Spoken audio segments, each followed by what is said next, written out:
Oi, pessoal, bem-vindos a mais uma resenha aqui do canal Lindo Books e Livros. Então, gente, esse é o mês de outubro, né? É um mês muito especial, porque além de ser o mês do meu aniversário, foi o mês que eu lancei o meu primeiro livro, meu primeiro romance, né? Doces, Bacon e Diamante.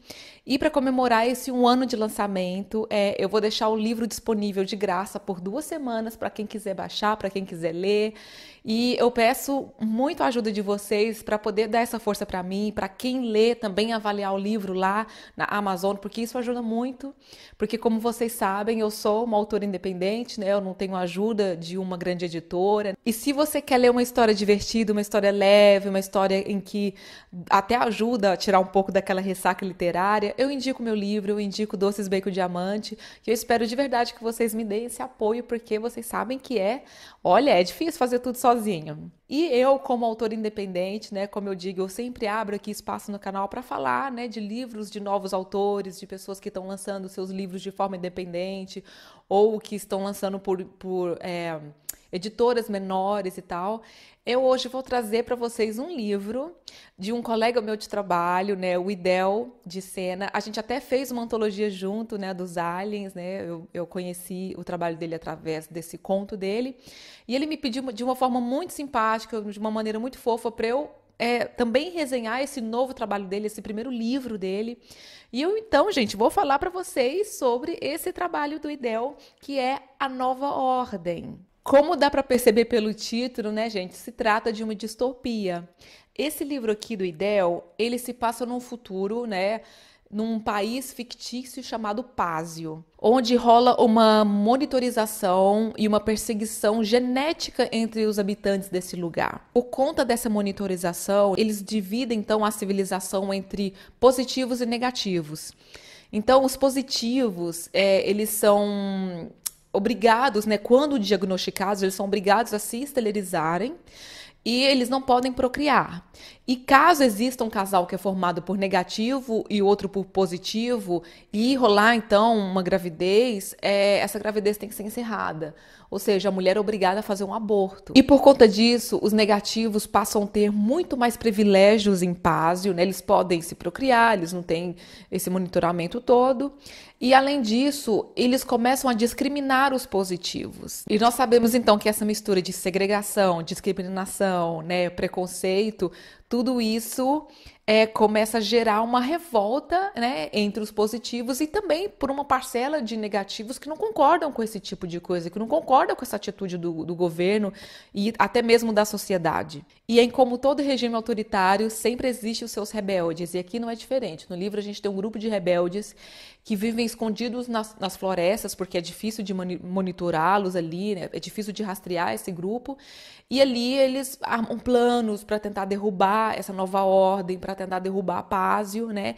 E essa parte aqui me lembrou muito o livro Fahrenheit, porque também o seu grupo de rebeldes também viviam escondidos nas matas, né, para não serem rastreados, era tudo muito mais complicado para o governo tentar adentrar ali dentro do mato, então me lembrou muito, muito mesmo essa distopia clássica. E essa história possui bastante núcleos, né? Tem um núcleo dos rebeldes, tem um núcleo dos governantes, o núcleo das pessoas que trabalham na área de desenvolvimento dessas tecnologias, a área dos médicos. Não, tem muito núcleo aqui nessa história. E eu confesso que eu fiquei um pouco perdida aqui, porque essas histórias que tem muito núcleos, que tem muito grupos e muitos nomes, eu começo a me confundir, né? Games of Thrones era um horror de eu ler, porque eu sempre tinha que ficar voltando ali no sumário para saber quem era quem. Então, eu confesso também que eu me perdi um pouco aqui na história, né, com nomes de personagens, né, mas nada que estraga, né. E eu, particularmente, gostei mais do núcleo da Sônia, que é da governante, né, da chefona ali de Pásio, né, e de tudo que acontece com essa mulher. Eu achei interessantíssimo, eu gostei muito desse núcleo, muito mais do que dos próprios rebeldes. Então, o que eu achei da história? Gente, eu fiquei muito, mas muito surpresa quando eu comecei a ler esse livro, com a narrativa forte, sólida e coerente que o Idel fez da história toda. Ele não deixa hora nenhuma a peteca cair. Fiquei muito surpreendida porque é um livro que ele não é tão fino, né? Um livro de mais de 400 páginas, se eu não me engano, né?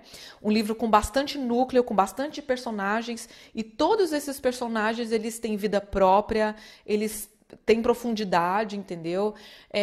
E o Idel também, ele sabe muito bem descrever a localização das coisas, né? Então, tudo que ele narrava aqui, eu via o que ele queria passar. E isso é muito difícil para autor que está começando. Eu vejo, quando eu leio autores novos, que isso é uma falha muito grande que muitos cometem. E ele não cometeu isso. E ele fez isso com uma competência, sabe? Então, eu fiquei muito orgulhosa, achei muito legal, porque é um rapaz novo, é o primeiro trabalho. E agora eu vou dar uma de tia chata.